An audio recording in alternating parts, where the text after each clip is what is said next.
Assalamualaikum warahmatullahi wabarakatuh. Perkenalkan, nama saya Ridho Febrian, saya absen 32 dari kelas 12 IPA 6. Di sini saya akan menjelaskan sedikit tentang penerapan hukum Newton 2 pada sistem katrol. Kita kenalan dulu dengan katrol. Apa sih katrol itu? Katrol adalah suatu perangkat mekanis sederhana yang terdiri dari roda berputar yang memiliki alur atau cekungan di sekelilingnya. Ada beberapa jenis katrol, termasuk katrol tetap, katrol bergerak, dan katrol kombinasi atau majemuk. Yang pertama ada katrol tetap. Titik tumpu terletak pada sumbu katrol, artinya jarak antara titik beban ke titik tumpu sama dengan jarak antara kuasa ke titik tumpu. Dengan demikian, maka panjang lengan beban sama dengan panjang lengan kuasa.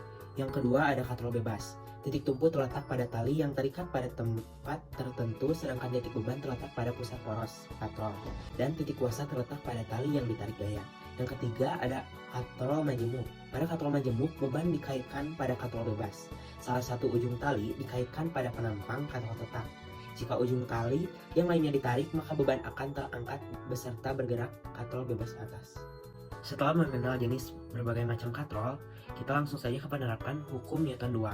Katrol sering digunakan dalam penerapan hukum Newton karena dapat membantu mengurangi gaya yang diperlukan untuk mengangkat atau memindahkan benda. Hukum Newton yang paling relevan dengan konteks adalah hukum kedua Newton dengan rumus F sama dengan ma. Dua buah benda digantungkan dengan seutas tali pada katrol silinder yang licin tanpa gesekan seperti gambar di samping. Massa M1 dan massa M2 masing-masing 5 kg dan 3 kg. Berapa percepatan beban? Jadi diketahui dulu ini semuanya gayanya. Gaya yang pertama itu gaya berat. Gaya berat sama dengan massa kali gravitasi. Diketahui massa yang pertamanya itu 5 kg dan massa yang keduanya itu 3 kg. Nah, jadi massa dikali gravitasi. Gravitasi itu sebenarnya ada 2, 9,8 sama 10. Tapi di sini kita ngambilnya yang 10 aja biar lebih mudah. 5 dikali 10 yaitu 50 Newton, dan gaya yang kedua 3 kali 10 30 Newton.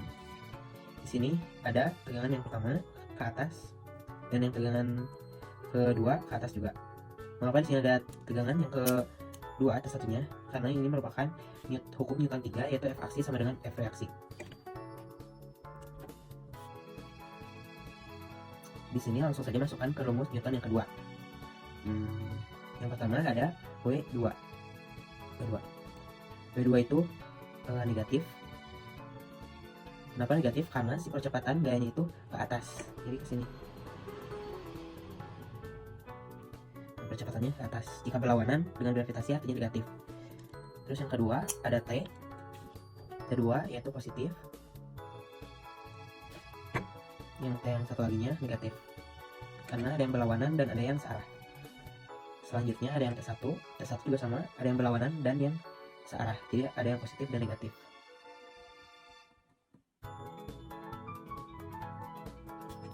Ditambah gaya berat yang satu, karena gaya beratnya ini sama dengan gaya percepatannya, berarti positif. Sama dengan massa 1 5 kg ditambah massa 2 3 kg dikali A. Karena ini negatif berarti hasilnya habis. Ini juga sama, habis. Min W2 nya kita masukin aja karena sudah diketahui. Min 30 ditambah gaya berat yang kesatunya 50 sama dengan 5 ditambah 8 5 ditambah 3 sama dengan 8 dikali A sama dengan 8A. A sama dengan min 30 plus 50 per 8. Min 30 dan 50 sama dengan 20. 20 dibagi 8 hasilnya 2,5. Jadi percepatannya adalah 2,5. Selanjutnya yang ditanyakan yaitu tegangan tali. Sama saja rumusnya memakai rumus hukum Newton kedua. Sigma F sama dengan M dikali A. Gaya yang kita ambil hanya satu saja, yang ini ataupun yang ini, pasti hasilnya akan sama. Tapi saya akan membawa yang ini. Jadi gaya yang ada yaitu gaya berat per 1 min, karena ini berlawanan dengan percepatan. Min T sama dengan M nya sudah diketahui, karena yang dipakai kita yang ke 1, jadi kita memakai massa yang ke 1. 5 dikali si percepatan sudah diketahui sebelumnya, yaitu 2,5. Langsung kita masukkan saja substitusi. Per 1 yaitu 50 min T sama dengan 5 kali 25 yaitu 12,5. 12,5 jadi min T 50 pindah ruas jadi min 12,5 min 50. 12,5 dikurang 50 yaitu min 37,5. Karena di sini T min artinya positif.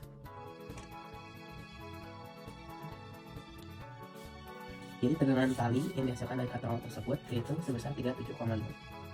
Nah, setelah semuanya, kita dapat mengetahui kesimpulannya. Katrol membantu dalam penerapan hukum Newton dengan memanipulasi gaya dan pergerakan benda, membuatnya lebih efisien untuk mengatasi beban atau memindahkan benda. Katrol dapat mempengaruhi arah gaya yang diterapkan pada benda tanpa mengubah besarnya. Hal ini dapat memudahkan dalam mengarahkan gaya ke arah yang diinginkan dan mengatasi hambatan tertentu. Saya cukupkan sampai di sini. Terima kasih, maaf bila ada salah-salah kata. Wassalamualaikum warahmatullahi wabarakatuh.